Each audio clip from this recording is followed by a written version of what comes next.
No, is it on? Yes. We are starting on afternoon session. Please take your seats and I give the floor to Sophio Kavtaradze, who is our graduate fellow and a specialist in Georgian art.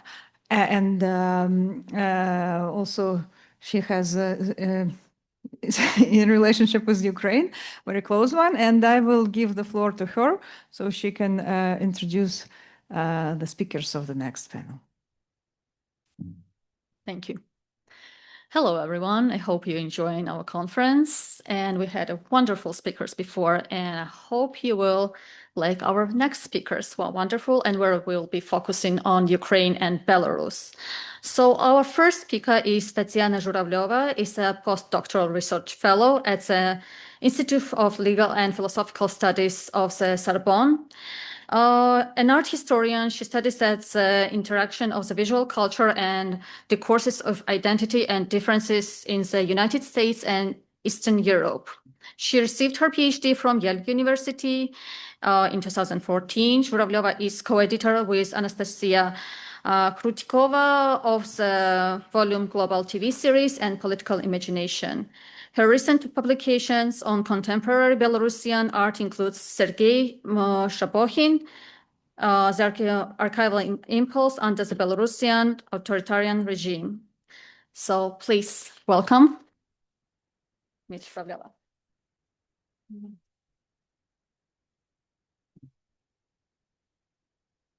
Thank you. Thank you so much to you all for being here.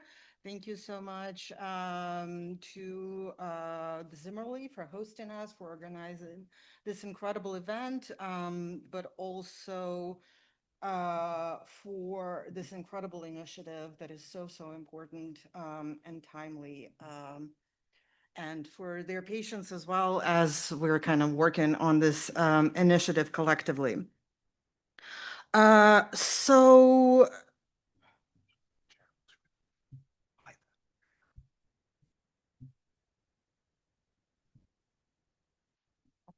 thank you. So before I, now it's not moving.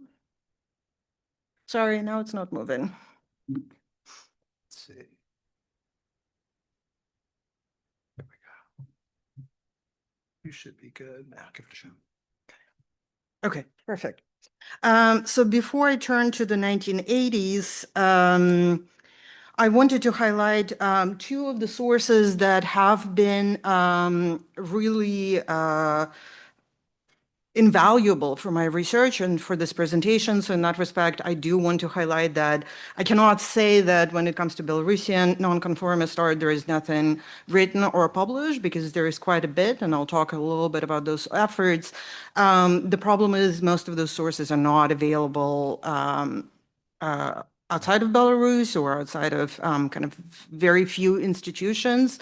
So that's a separate issue that certainly affects all of us, nonetheless, as researchers of that period and of that geographic area and cultural area. So both of them are from 2015. One is this volume Minsk, Nonconformism of the 1980s.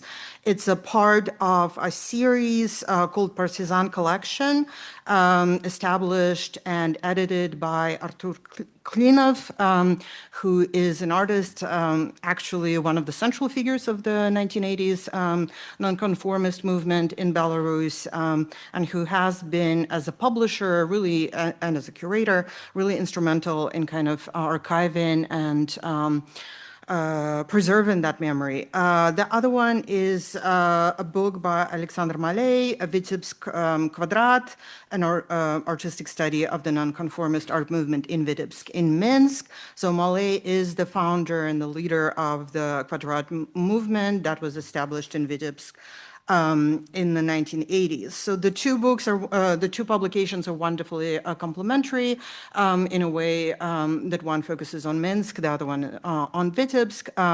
But in fact, both publications very much highlight the mobility and interconnectedness of the nonconformist art movements in Belarus.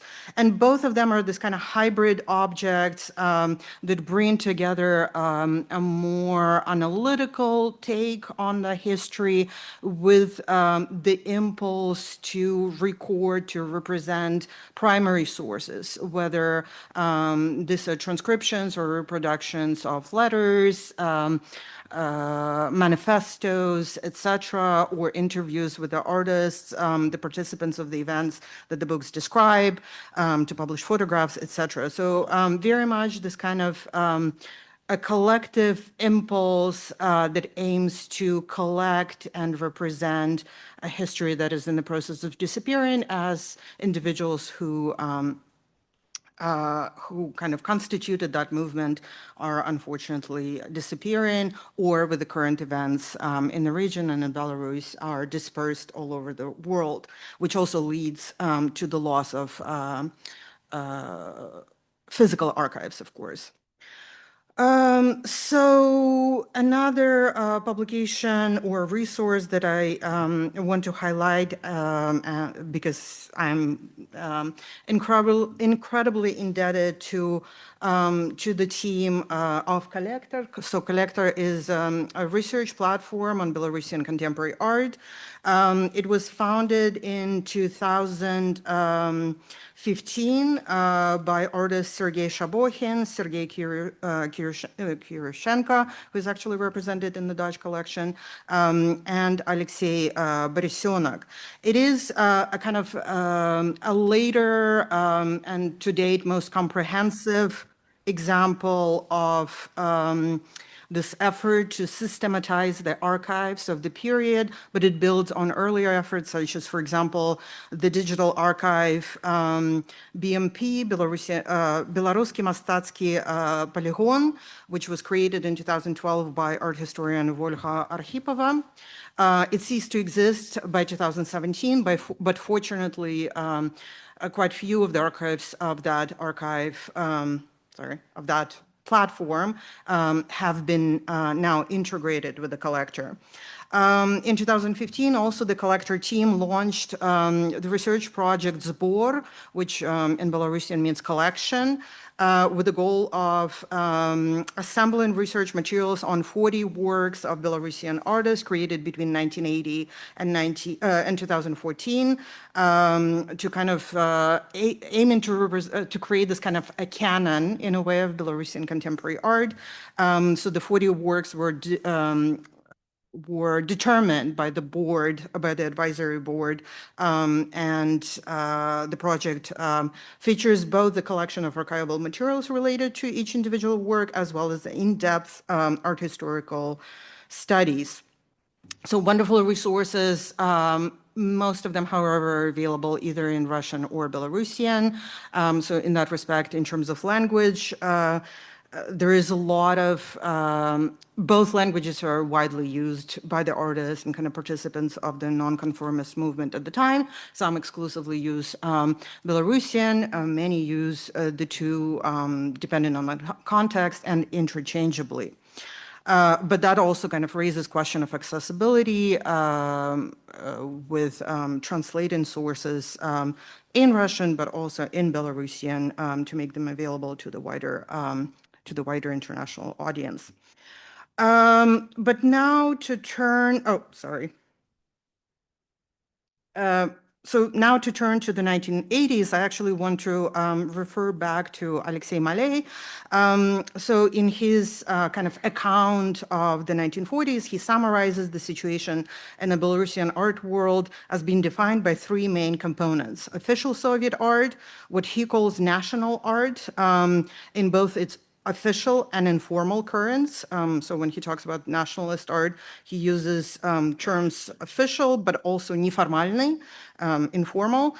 And he distinguishes this official Soviet art, national art, from what he calls the underground art. Perhaps somewhat controversially, in the context of this conference, Mallet argues that, quote, official art in Minsk was unlike that of other major cities in the USSR. It was distinguished by the fact that two ideologies, Soviet and national, were intricately intertwined, each striving to become the foundation of artistic thought in the visual arts. So in that respect, for a second, I'll just kind of, to give an overview before I start with the underground or nonconformist art, I think official art is pretty clear, the logic of the Soviet realism, socialist realism, but for the national art, he distinguishes two currents within that current. So one is merging with the Soviet ideology and aiming at representing a certain ideal of Soviet culture.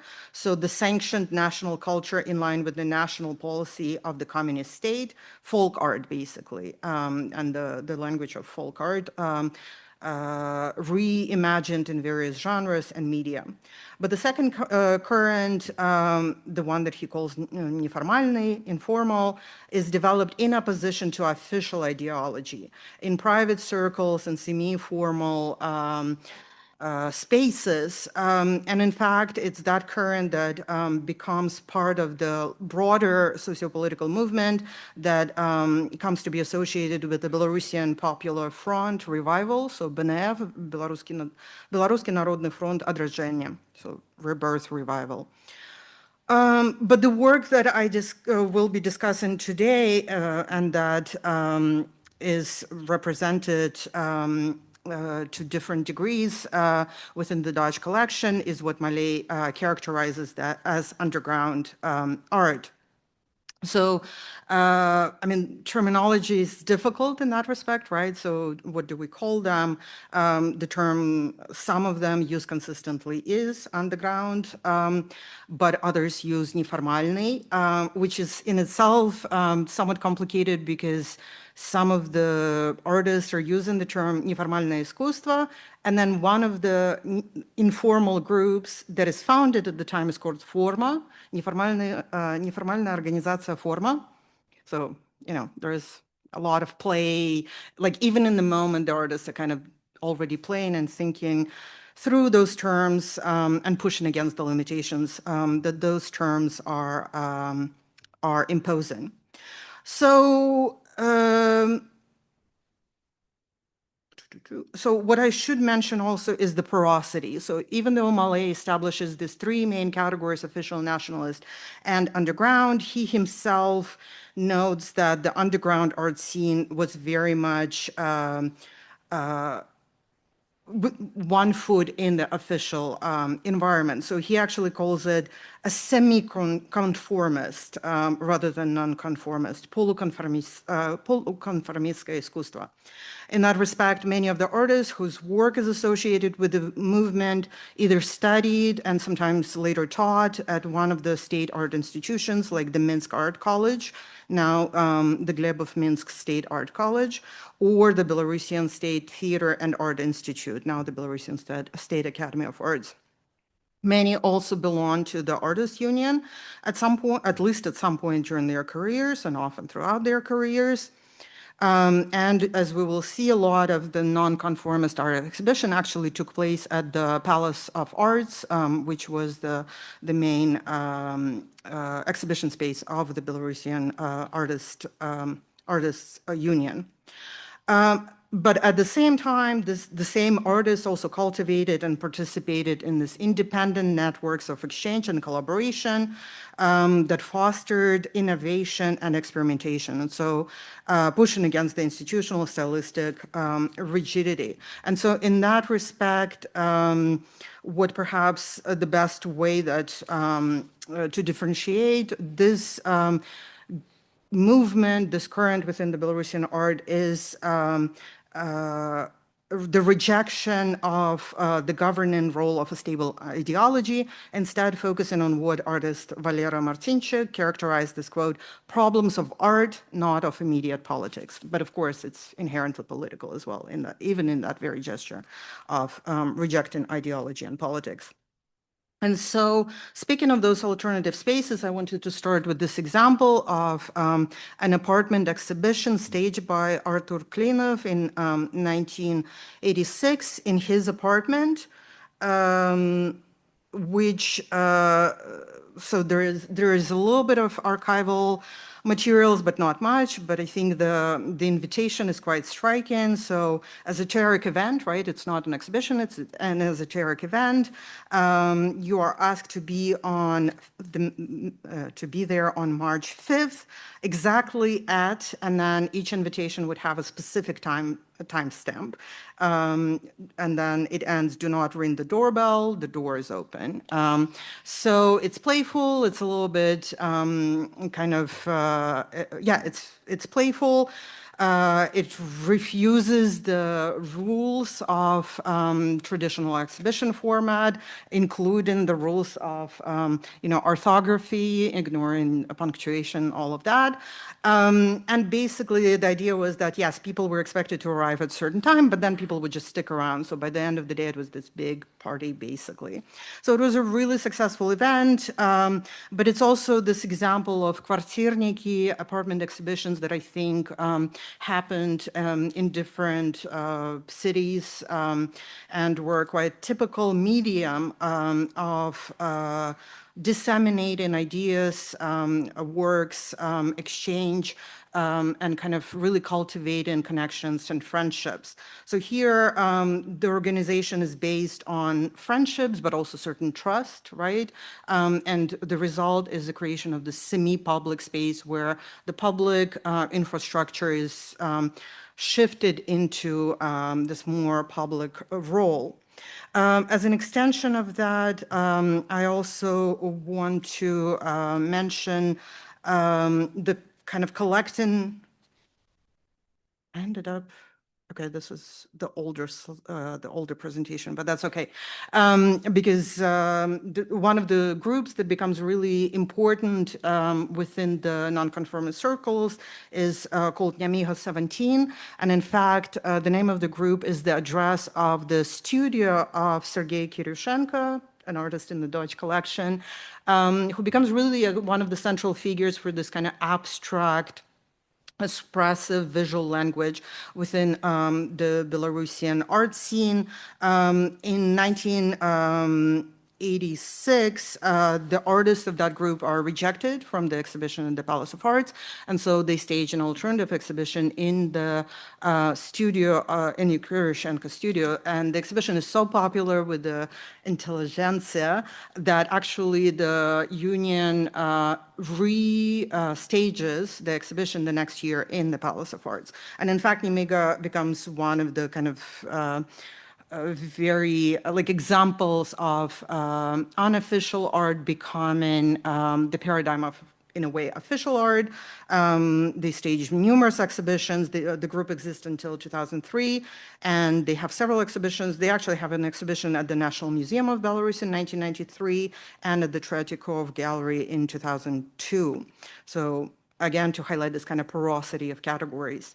But this slide represents kind of another strategy, which is the strategy of private collection, where Andrei Plesanov, an artist, he basically starts to collect and commission works by fellow artists.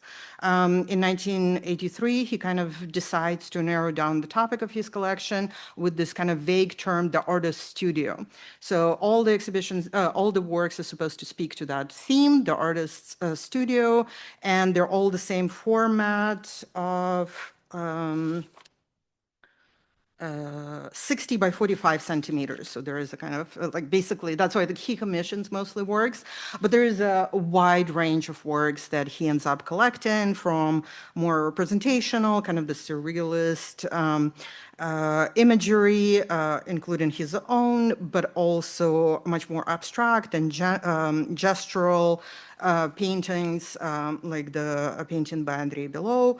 And actually behind the portrait of Plisanov is a work by Valery Martinchik, who's in the Dutch collection. And you can also see kind of a variety of styles that would fit into that category of the artist studio.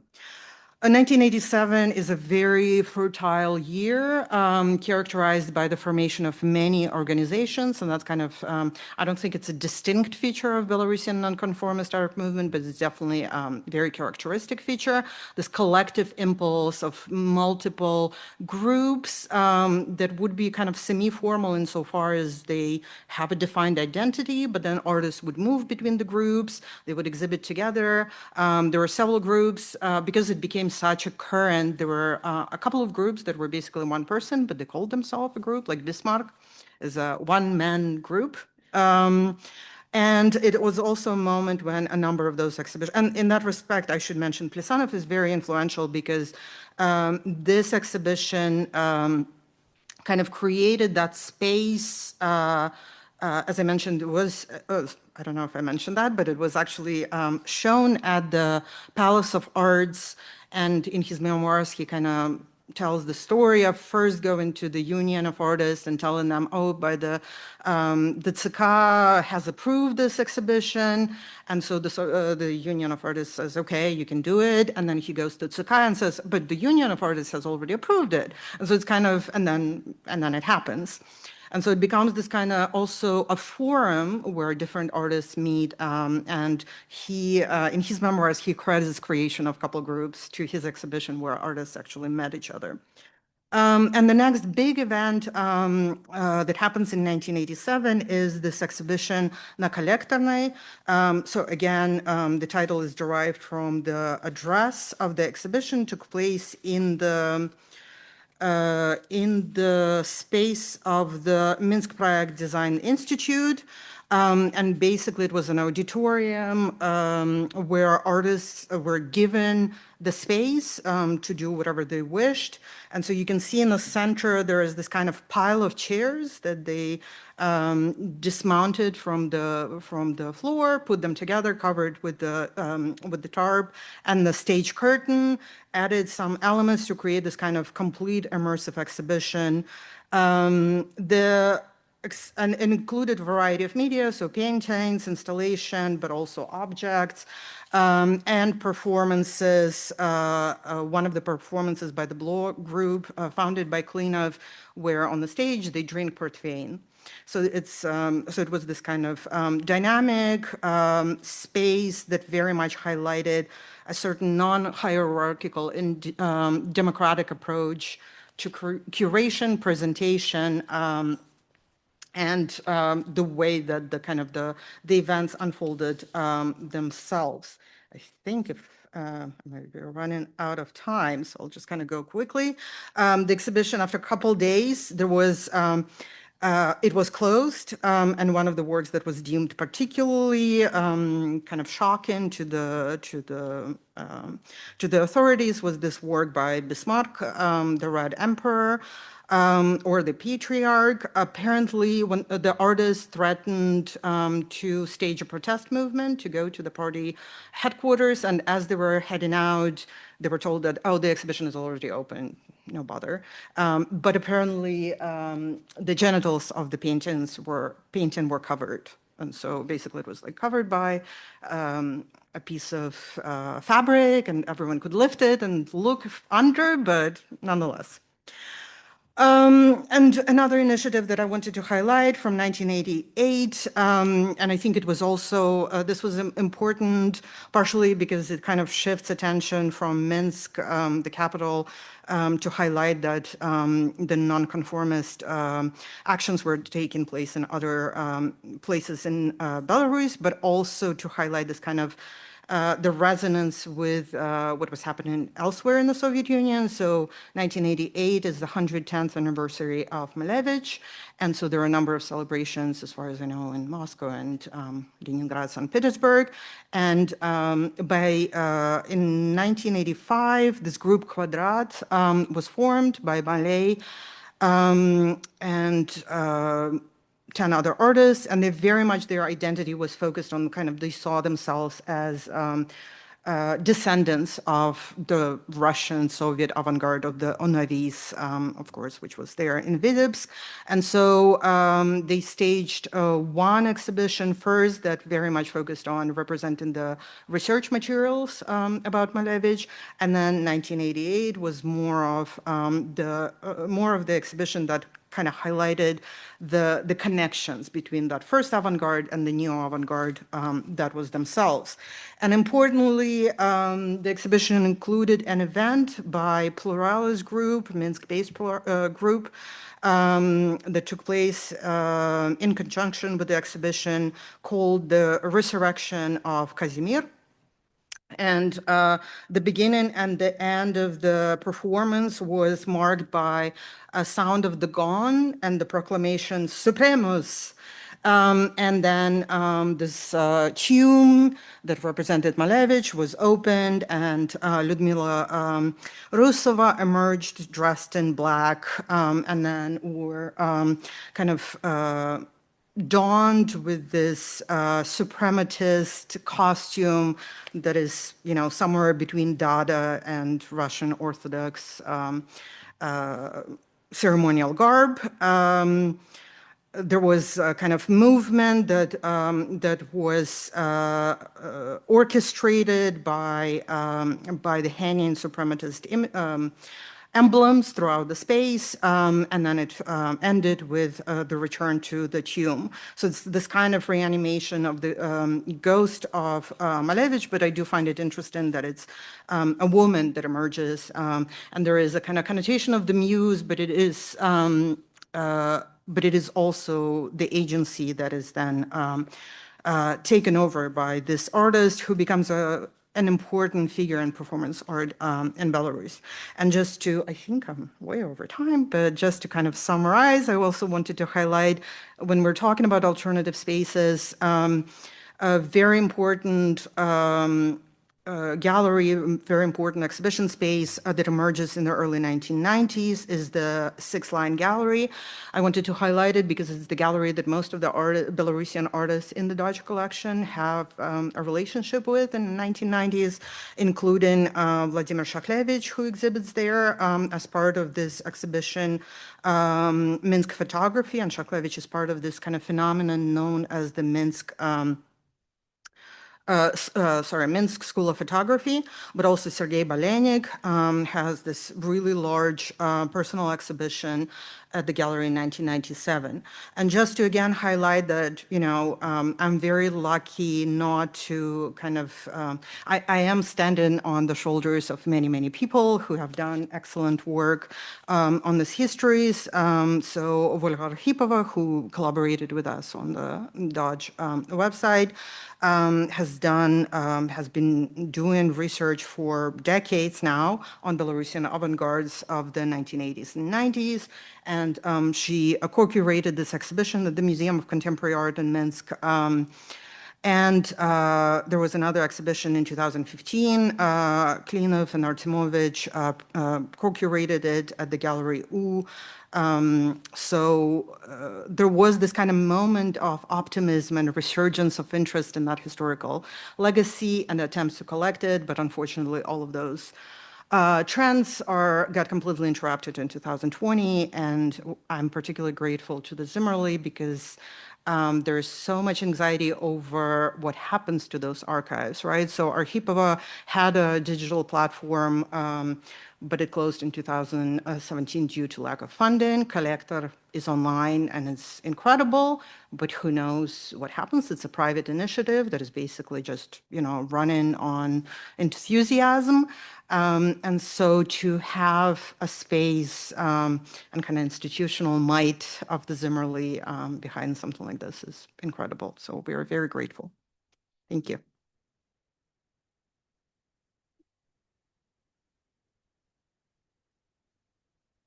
Thank you very much. It was very interesting, and I think that it gave us some kind of insight of the 18th century. It's sure. So to save the time, I think that it would be better if we will present. Thank you very much. It was amazing. The next, our scholar, Alisa Lozhkina, who is Ukrainian art historian and curator based in the San Francisco Bay Area. She was a chief curator of Art Ukrainian magazine and curator of Mistetsky Arsenal, the largest museum and exhibition complex in Ukraine.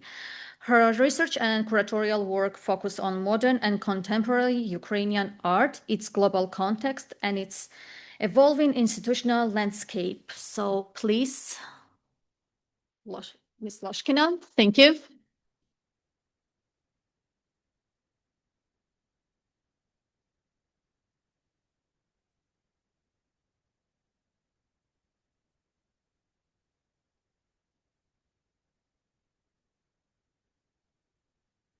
Oh, wait, we need to do the first, the PowerPoint. Yeah. Too many hands? It's okay.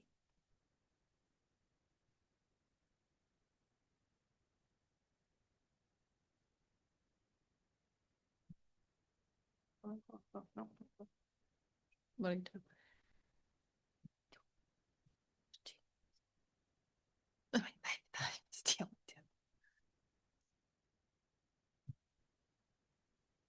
Сначала презентацию.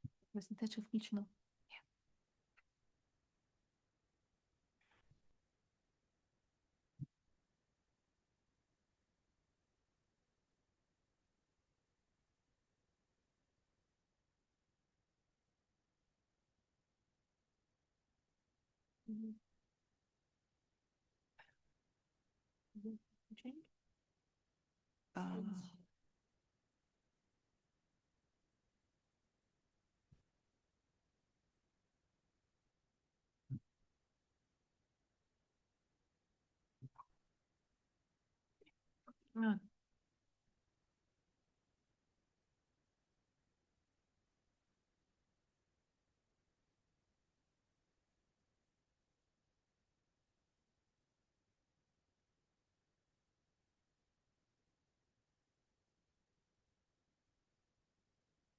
Hello.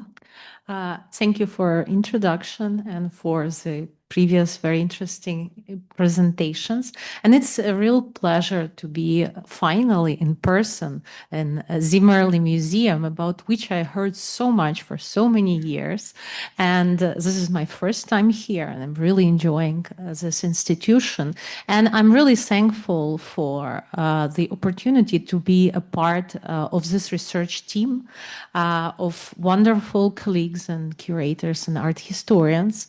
And one of the things that I want to focus on during my presentation is the collection, the Ukrainian collection of Zimmerli Museum, Norton Dodge collection, and its Ukrainian part, with which I had the pleasure to work together with Olena Martinyuk and on the invitation of Yulia Tulovsky. We started this process in a very challenging moment in Ukrainian history.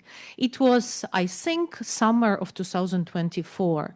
It was when the war was at the stage when it wasn't the news, the big news anymore, unfortunately, especially in the United States of America. But it was a very big trauma and a very big problem for all of us who are from Ukraine. And of course, it in a way shaped our research, it shaped our views, and it shaped the way how we treated the collection.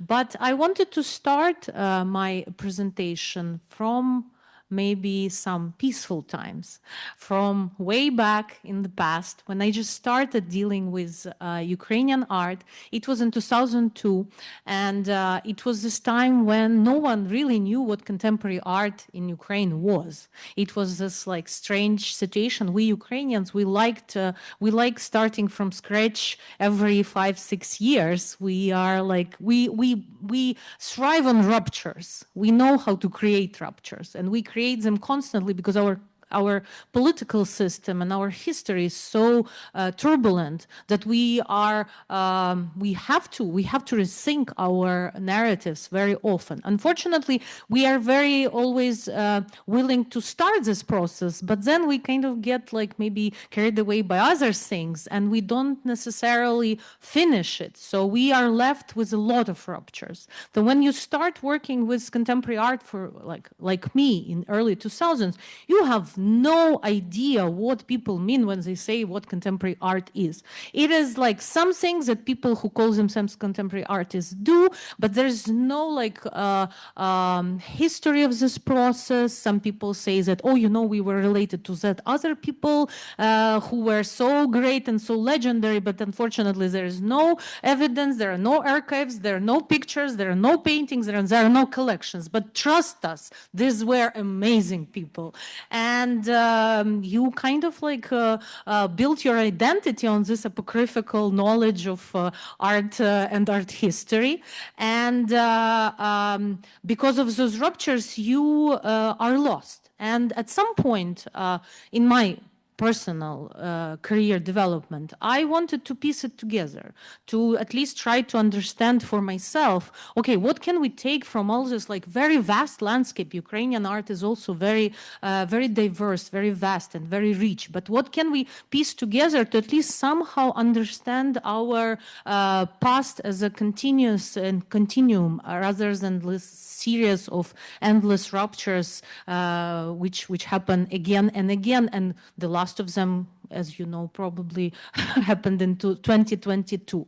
So what was available to me when I was, for instance, working on my book about contemporary Ukrainian art and its history in the 20th century, was a very limited and at the same time very vast and scattered amount of data. But you have to understand that Ukraine up till nowadays doesn't have a representative collection of contemporary art. So we are dealing with a number of apocryphal things, with some private collections, with some very great archives, but they are not like, there's no authority to tell us like what is where. Like you are like, in a way, it's a very creative and interesting process because you're free to decide whatever you want to decide about this stuff. But at the same time, like, you know, this lack of authority sometimes is a little frightening also. So we are in this situation, and up till now, we don't have this museum. We have National Art Museum of Ukraine, which is a very good collection, but after the collapse of the Soviet Union, the collection basically stopped being refilled. And all the art that was created parallel to the Soviet state or after the collapse of the Soviet Union was, again, was scattered, was lost, was a bunch of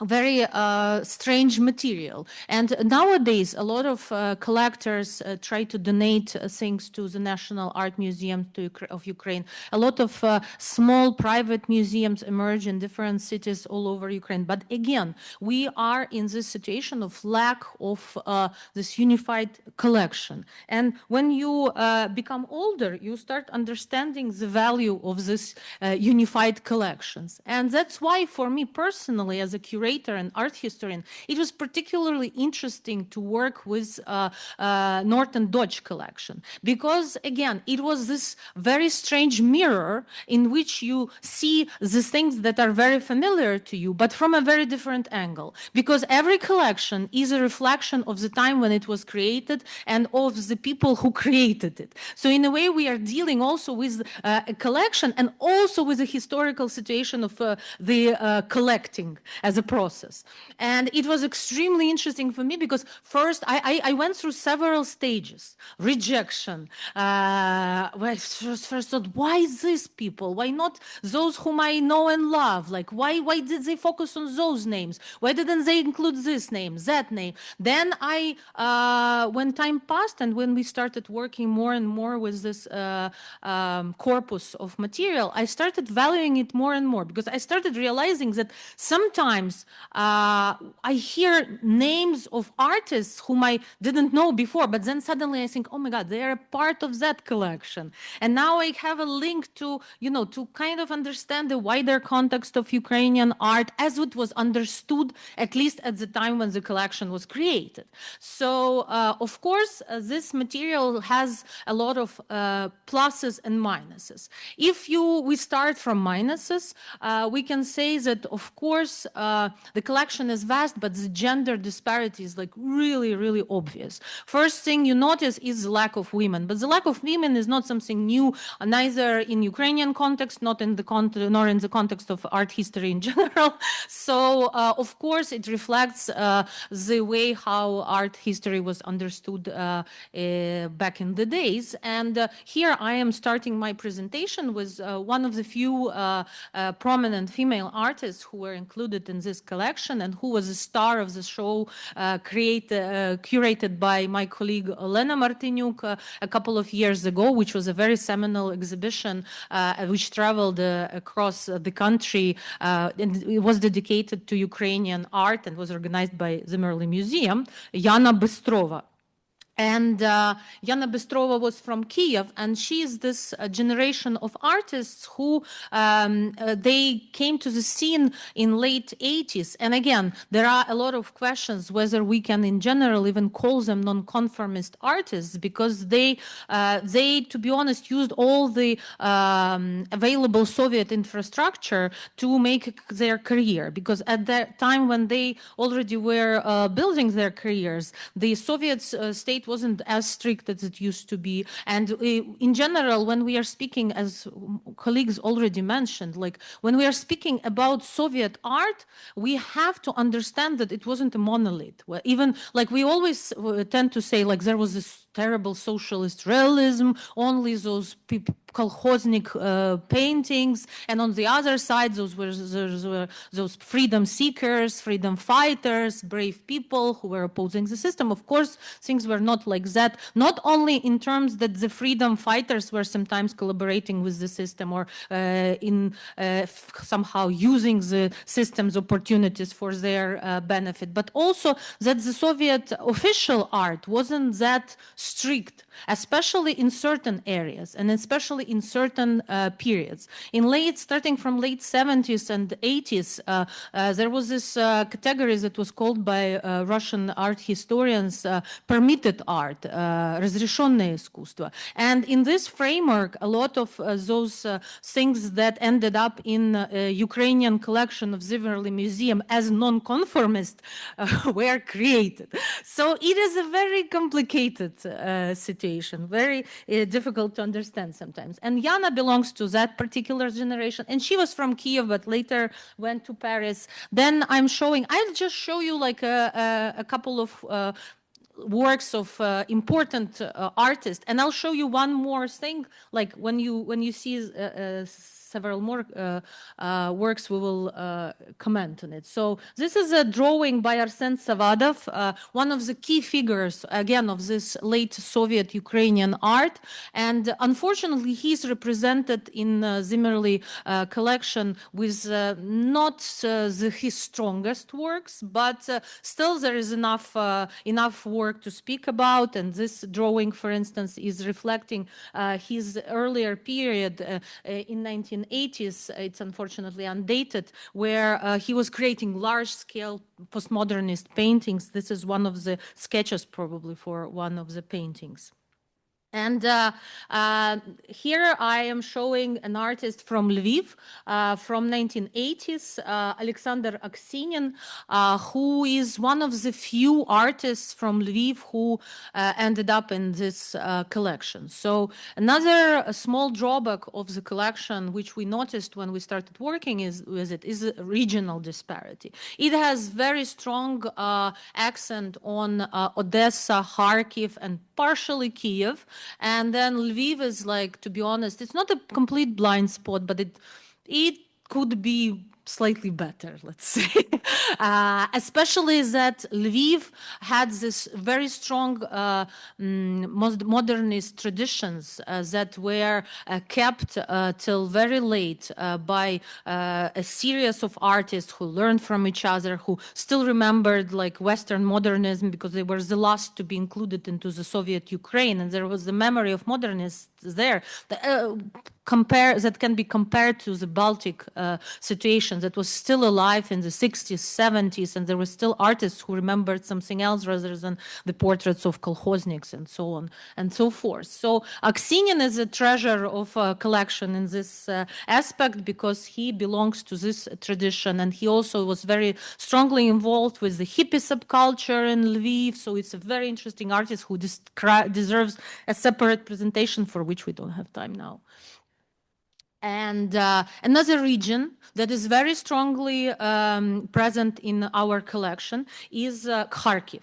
As far as I can understand, it is also partially due to the fact that the person who was in charge of collecting this material was originally from Kharkiv. So he was very involved in Kharkiv art scene, and that's why we see sometimes even like those were the main questions me and Olena had, because some of the artists, we don't know who they are. We see the name and we have, to be honest, we have no idea, no way even how to double check it. You have to go to Kharkiv, which is now an active war zone, to make a lot of research to understand what this curator and this person who helped collect the pieces meant when he included this along with Savadov and others into this collection. But that's the nature of this collection, and to be honest, you learn to appreciate it because you learn something new, something that maybe you didn't think that should be included, but that's an interesting part of like our memory sometimes, like, you know, includes not only major events in our life like weddings and funerals, but some minor thing can also sometimes become a major part of our memory. So that's it, and that's how those things work. So here we are seeing an artist who is very well represented in the collection. It's a photographer from Kharkiv group Time, which was already mentioned by my colleagues previously, Evgeny Pavlov. And his seminal series from early 80s, which was called Delirium Tremens, alcohol psychosis, that he made in a hospital, showing a person suffering from a severe alcoholic delirium with hallucinations and mental disruptions. And this is a very, very strong and very, very difficult series from many points of view. And another region which was relatively, I think it's well represented. Yeah, we can say that it is very well even represented, is Odessa, because, but with Odessa we have a lot of questions of different nature, like to which context do some of those artists belong? Because Sergei Onufriev, for instance, is one of the key figures in Odessa conceptualist art, but at the same time, he spent like decades working in Moscow, roaming around Soviet Union. So he's like a man of many identities. Nowadays, he is in Ukraine, and unfortunately, his son recently died at the battlefield because he was in Ukraine, and he was very young. It's heartbreaking situation, and it's particularly heartbreaking because the last person on earth, to be honest, to have this situation in his family was probably Sergei Onufriev. He was never this like embodiment of Ukrainians in my at least understanding of that word. But this happens, and his son was killed a couple of months ago. Yeah, and this is one of his works from early 80s. Again, he is represented very well in the collection. There are dozens of works.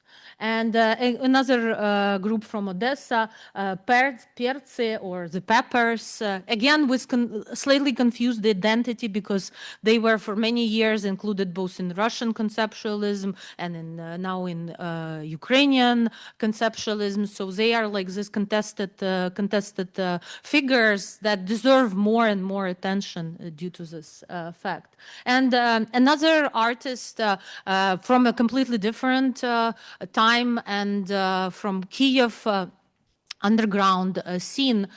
Grigory Gavrilenko, one of the pioneers of abstraction in early 60s in Ukraine, which is represented by very few but very good works, and it's a huge, huge accomplishment, and I think it's great that he was included into this collection. But now we are moving to the question that we were discussing all this time about the nonconformism tag, because if we speak this artist Valery Lamach is also, he was a friend of the previous one, this one. So they were like best friends, and this were those informal circles that emerged in kitchens, in the kitchens where people were discussing things, and where they were not like they were not included in any particular official groups, but they were like still strongly connected to each other. So Valery Lamach, who is again one of the pioneers of Ukrainian abstraction and conceptualist art, because he created a series of books where he combines abstract art, text, and it's like 5-6 volumes of those books of on the verge of art history, conceptualist art. He was even featured in one of the Documenta shows, I think around 10 years ago, for his book of the schemes, so-called his major opus magnum. But at the same time, he was a very prominent figure in the official Ukrainian art scene. He was the head of some department of the artists of Union of Artists. He was creating like this, not hardcore communist works, but very official works. He had an official career. He was what you can say a Sunday avant-gardist. So he worked full-time as a Soviet art, but on the weekend he was like an avant-gardist, because this is one of his other works. And you can see that this is definitely not nonconformist. And it's nice. And it's like, but it's more like in the line with North Korean art or something like that. It would be interesting to compare. So, and he was making great works both as a nonconformist artist and both as a conformist artist, because he created a series of mosaics on the facades of the buildings in Kiev that are treasures of our heritage. So it's a very important figure, but again, like including him in this nonconformist framework is very problematic. Another artist who is very dear to my heart and who is very famous these days was a kind of a freak, to be honest. I still remember him when I was starting my career. No one was taking him seriously. He was like this freak who would come to every exhibition with some drums and in weird attire. Now, post factum, when we see those photos and when we are a little bit at the historic distance from him, we can appreciate him as a absolutely unique and undervalued figure in our art history. His name was Fedor Tatsiana. He also called himself Fripulya, and he was famous for this very baroque performances that were dedicated to environmental issues. It was very new to Ukrainians at that moment, especially in 1990s. So, but this is his persona from 1990s.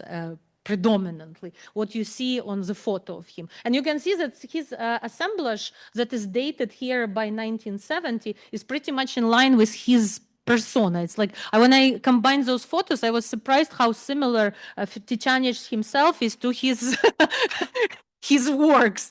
So he really embodies his artistic practice. But another question here is whether we can trust the dating. A lot of dates that we see in the collection were like are very problematic. And we were talking with Elena now that maybe people who wanted to include some artworks in the collection might have just presented them as earlier than they actually were. So there is a lot of research that has to be done there. A lot has already been done. A lot was changed by Olena in the documents. And this is one of the questions. But the same guy was a member of Artistic Union of Soviet Ukraine and was creating wonderful things for Soviet propaganda, monumental on the subway stations, in public spaces. So he had two faces. I don't know which, in his case, his avant-gardist face was slightly more exotic and memorable than the previous ones, but he had the same history of having two lives. I don't know.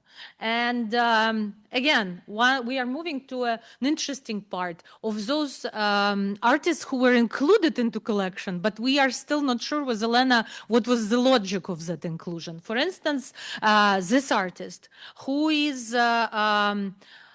not really like an artist whom anyone in Ukraine seriously considers in the framework of art history, because he's a journalist and he was a politician. He was known predominantly for being in our parliament, Verkhovna Rada, and fighting with some deputies there, with some congressmen. So he's like this provocateur of a sort. And his name is Sergei Poyarkov, but his works are also included and probably misdated because they're dated as 1984 and 85 when he was still 19 years old. I seriously doubt that he created these works at that time, but it is another question. But overall, this is an absolutely stunning experience to have this privilege of working with this collection. And I want to mention people who actually worked on it, because the context of our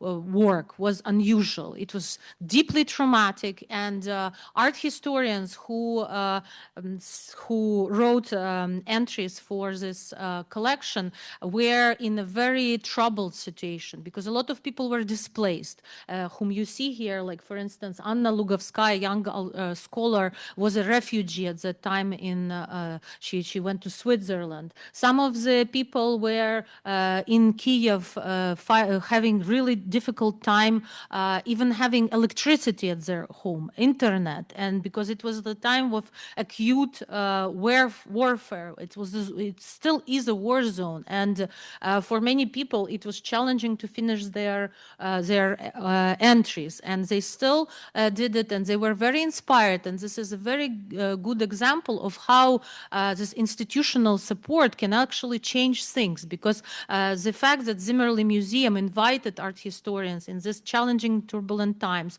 and that they were working on something, and it really gave a ray of hope to people. They were messaging me nonstop and saying, you know, we are so inspired. I thought that I wouldn't be, but now I'm distracted, and it's a very nice thing to be distracted right now. So these are some of our scholars who worked on this project. And I want to just to finish my presentation, we don't have time to go deep into the rabbit hole of the challenges that we had due to ongoing decolonization turn in Ukrainian art history, with the names of the artists, with the whom we have to define as a Ukrainian artist in this situation. It is all very difficult. It is all partially technical, but at the same time very political and very ideological. So we had to deal with all that apart from just like writing regular art history. But I want to show you like one of our authors,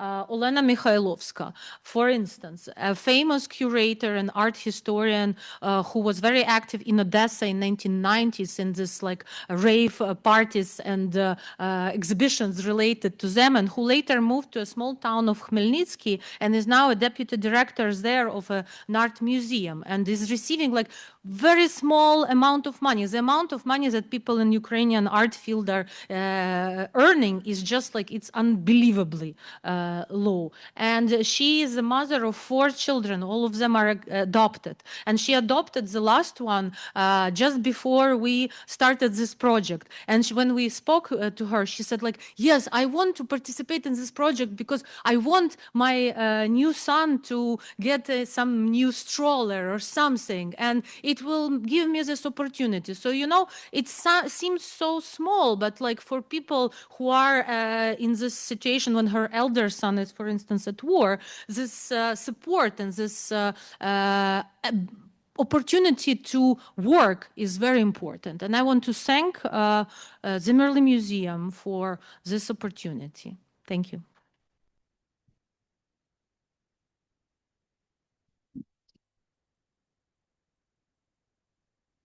Thank you very much. It was amazing presentation and just the juxtaposition between Belarus and Ukraine. And since we're out of time, I would like to ask audience if anyone has questions. Yeah, please. Yes, please. I would like to invite our presenters, please. And we will start very brief Q&A. Oh, you have. Oh, it's okay. You can. Oh, is it taking? I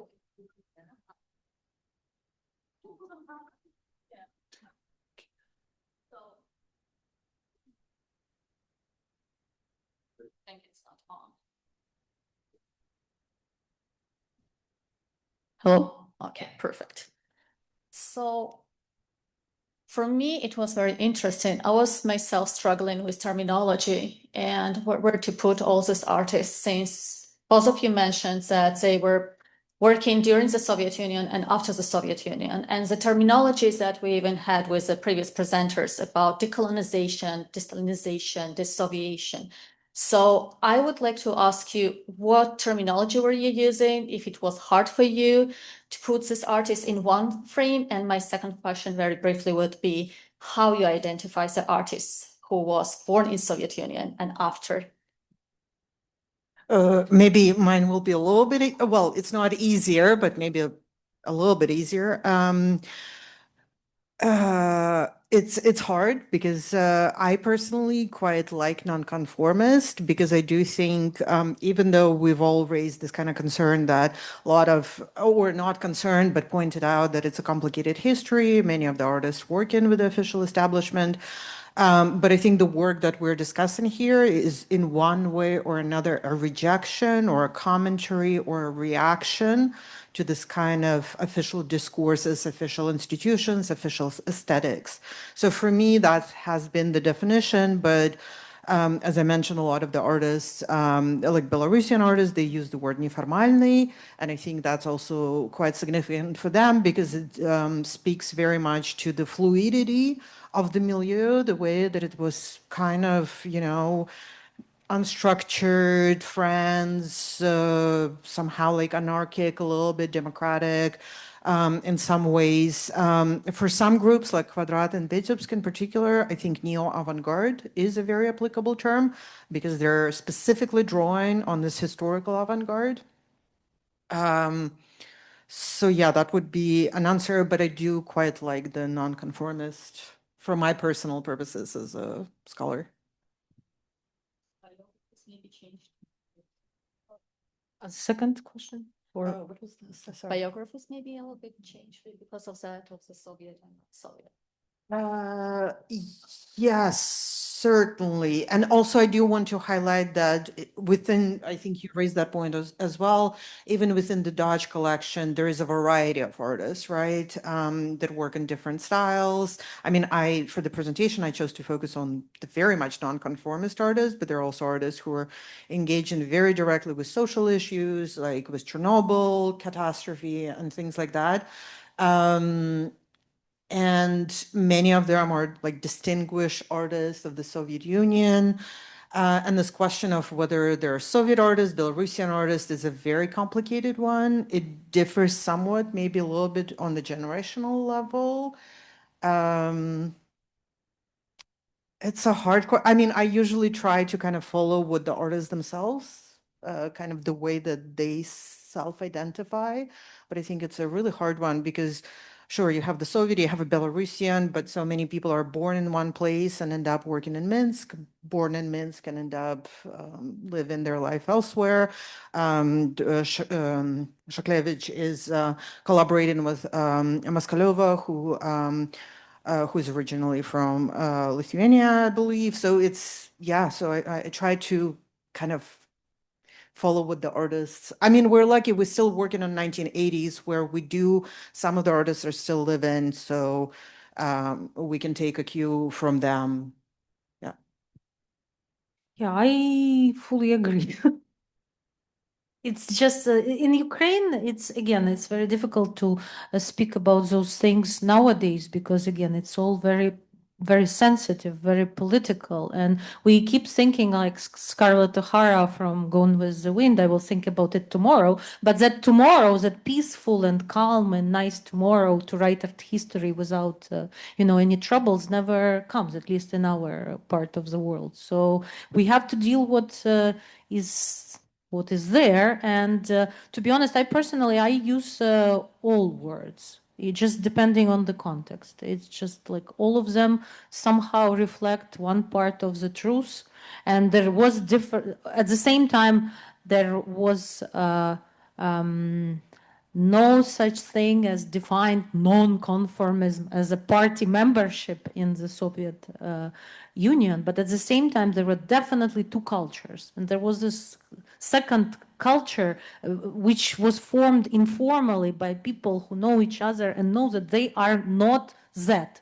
And what they were not like particularly fond of thinking about it. They were not defining themselves. Nowadays, sometimes people say it's culture too. Sometimes people use nonconformism, informal, underground. It can be all kinds of things, but there definitely existed those networks, and we have to speak about them. And it's very interesting to think about them in this complicated way. The more complicated, the more interesting. So I really like that part of our heritage. And regarding whom to call Soviet, whom to call, am I a Soviet person? I was born in 1981. I never thought about it, but like technically, if you write my biography, you should say that I'm a Soviet woman to some degree. I grew up in independent Ukraine. I thought myself as a Ukrainian. Now I live in the US. It's like, and with many people, it's the same, of my generation. With many people of younger generation, it's even more difficult because they left Ukraine during the war. They are scattered around the globe, but they still work for the Ukrainian context. So they have troubles with the context and new context in which they exist, but at the same time they also have problems with Ukrainian peers who are strongly opposed to the idea of people leaving Ukraine now. So there is a lot of tension in Ukraine and a lot of bad feelings towards people who don't live in Ukraine right now and don't experience all that thing firsthand. So that's why sometimes I even try to avoid speaking about certain issues, because I am not in the position to speak about like war and art as the person who is not living there right now. Yeah. One question I do have is about the current state of nonconformism. So, of course, in Ukraine, after 2022, there is a very strong push to unite around the flag, to embrace Ukrainian nationality, to participate in the war.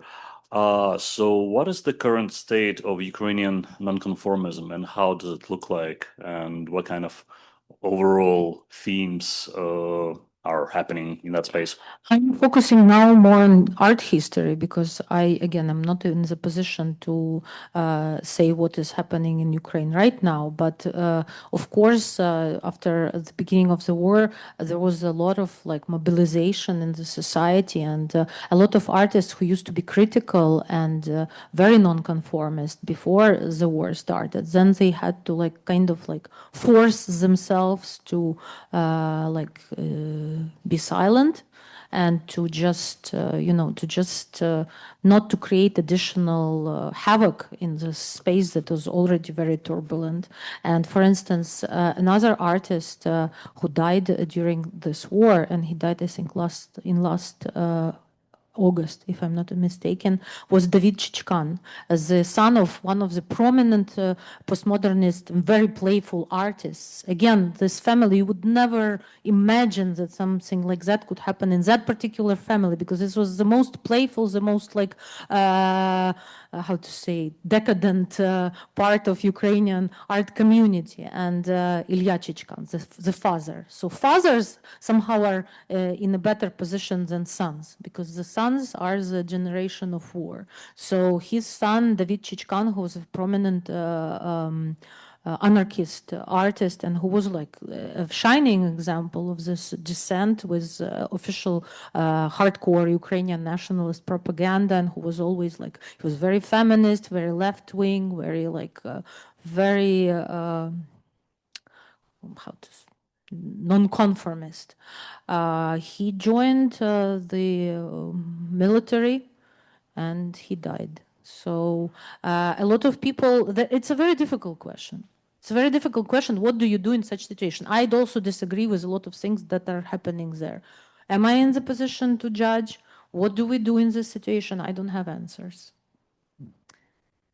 Oh, we only have one question left. So if anyone, yes, please. Thank you. This is a question, I suppose, directed more at Dr. Lozhkina, but you've talked quite a bit about the sort of political context of this project. And it seems to me, particularly in this moment where the question of Ukrainian national identity and history has these very clear political and material consequences, have you seen, do you think that the sort of current situation has caused more eyes on this project? Do you get strong reactions to it from Ukrainians? On which project? Zimmerli? Yes. Ukrainians are still not aware of this project. So, and I am, to be honest, a little not sure that I have to go very public with that, because the level of trauma in the society causes the situation when you cannot speak calmly about anything. Anything can raise, like it can be that match that starts the wildfires that burns half of the state. So a lot of the issues, just speaking, so for some people, just any conversation about Soviet heritage is traumatic, deeply undesirable. For some people, people who don't speak Ukrainian language are not Ukrainian artists. For some people, it's just, it's a combination of factors. We have to speak about it, but at the same time, how to speak about it, taking in consideration the trauma, I don't know. I'm not a specialist in that field. I don't have answers. Again, it has to be very careful. Sometimes it's very unexpected. You think, oh my God, I'm now gonna say it, and people are gonna kill me, and it is something like very controversial. And then you say it, and people are like, wow, that is so interesting. Thanks you for mentioning it. This is amazing. We need this ray of hope and ray of some different information right now, because a lot of people are very tired of being in the bubble of just political news and traumatic information for 4.5 years in a row. So you never know. It's like, it's unpredictable. So far, we haven't shared this with anyone, so we don't have any feedback. Thank you very much. Thank you, everyone. And I hope you liked our presentations. And thank you very much to our presenters for such an interesting presentations and frameworks. I have a lot of questions which I will ask you directly, and I hope everyone will ask at our lobby and during the coffee. Thank you. Thank you.